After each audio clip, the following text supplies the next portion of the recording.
now time for the Soulful Psalms segment of Beacon of Truth. This is where we take some of the Psalms from the wisdom literature of the Old Testament and we connect the Psalm to your everyday lived experience. We hear these Psalms at each and every holy sacrifice of the Mass. And the best part is you can listen to the Soulful Psalms as its own podcast. You can go to Podcast Central at the EWTN website, or as I do, download and listen on the EWTN app, which is awesome, by the way. Or you can listen on your favorite podcast platform like SoundCloud, iTunes, Spotify, and listen to the Soulful Psalms every single day. Today, we're going to continue our look at Psalm 31. So Psalm 31 is in Book 1 of the Psalms, which is Psalms 1 to 41. All the Psalms in Book 1 attributed to David. Like I said, we already started looking at this Psalm. We're going to pick up at verse 10. Now, the prescript or superscript of this Psalm says in Hebrew, Lemenzeach Mizmor David, or for the choir master, a Psalm of David. So David wrote this Psalm, gave it to the choir master to put music to. And again, this Psalm started out, typical David, in you, O Lord, I take refuge. Let me never be put to shame. Right? And so instead of complaining about something that's going on in his life, he starts out saying, Lord, you are my refuge. You are my strength. You are my hope. You are my joy. In you I find my peace. In you I find my purpose. Then he goes on to complain, right? But he starts off giving that honor and praise to God first. So you pick up at verse 10, Psalm 31. Have mercy on me, O Lord, for I am in distress.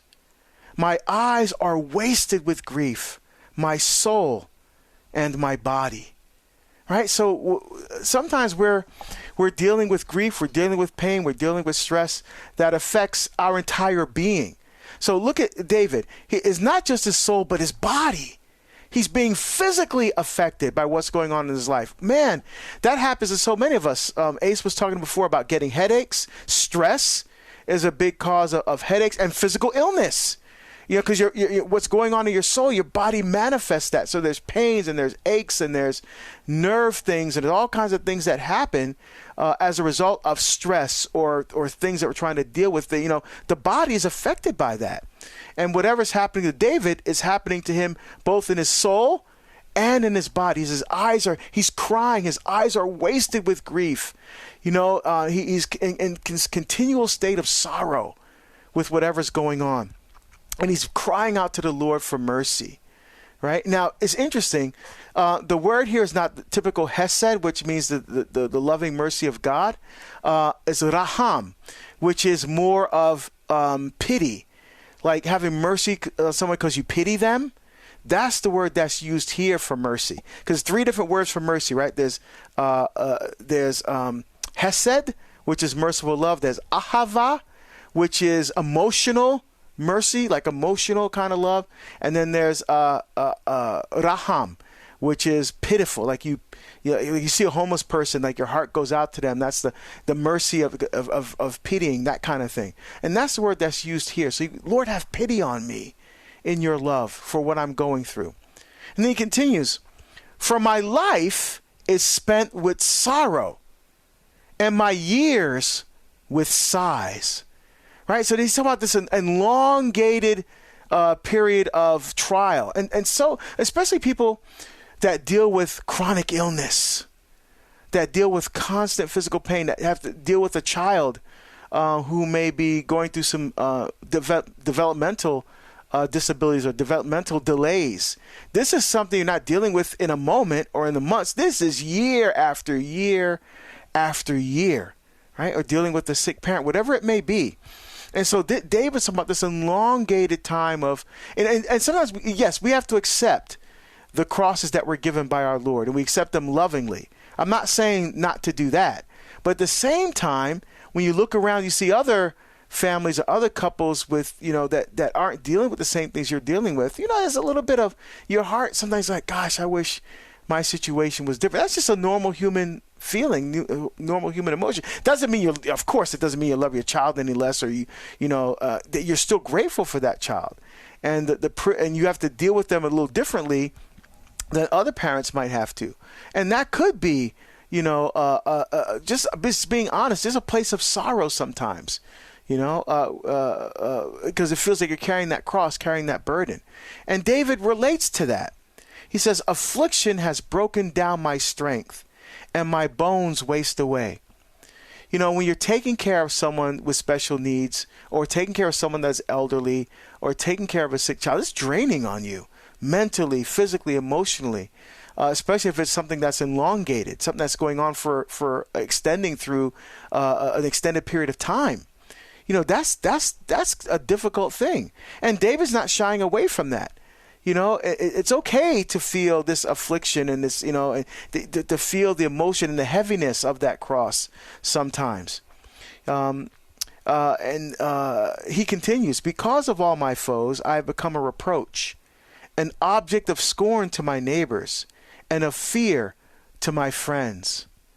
Right? So it's not just that he's feeling the heaviness, he's feeling the burden of it. Other people are mocking him for what he's going through. So what he's experiencing mentally, physically, and emotionally is even worse and exacerbated by the slander of the people that are around him.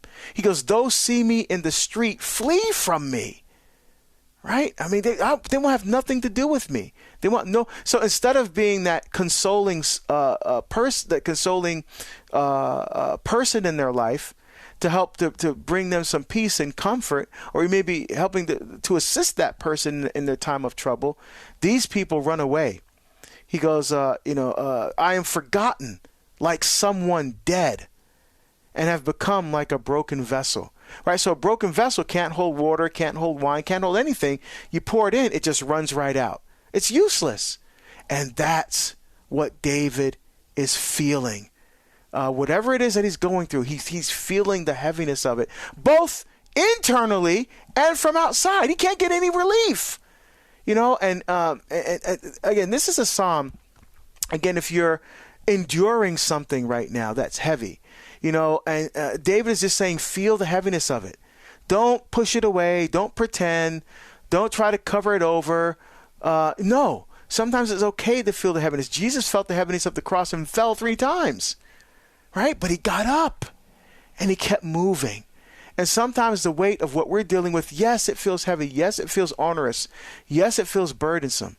And sometimes we fall under that weight. And that's okay. It's okay. We get up and we keep moving forward. Right? That's the hope that David. So David is and the Lord knows all this. David knows the Lord knows all this already. But we're in a relationship, sometimes we need to tell someone how we feel. They may know how we feel intuitively, but it's still good to sometimes express and to say how we feel. This is something that wives are asking from their husbands all the time. Tell me how you feel. Tell me how you feel. And, guys are like, can't you just see how I feel? No. Sometimes you need to say the words, right? Sometimes you need to actually say it. Let the other person know how you're feeling. This is what David is doing. He's letting God know how he's feeling. For more on the Soulful Psalms with Deacon Harold Sivers, check out Beacon of Truth weekdays at 4 p.m. Eastern on EWTN Radio and streaming everywhere you listen to podcasts.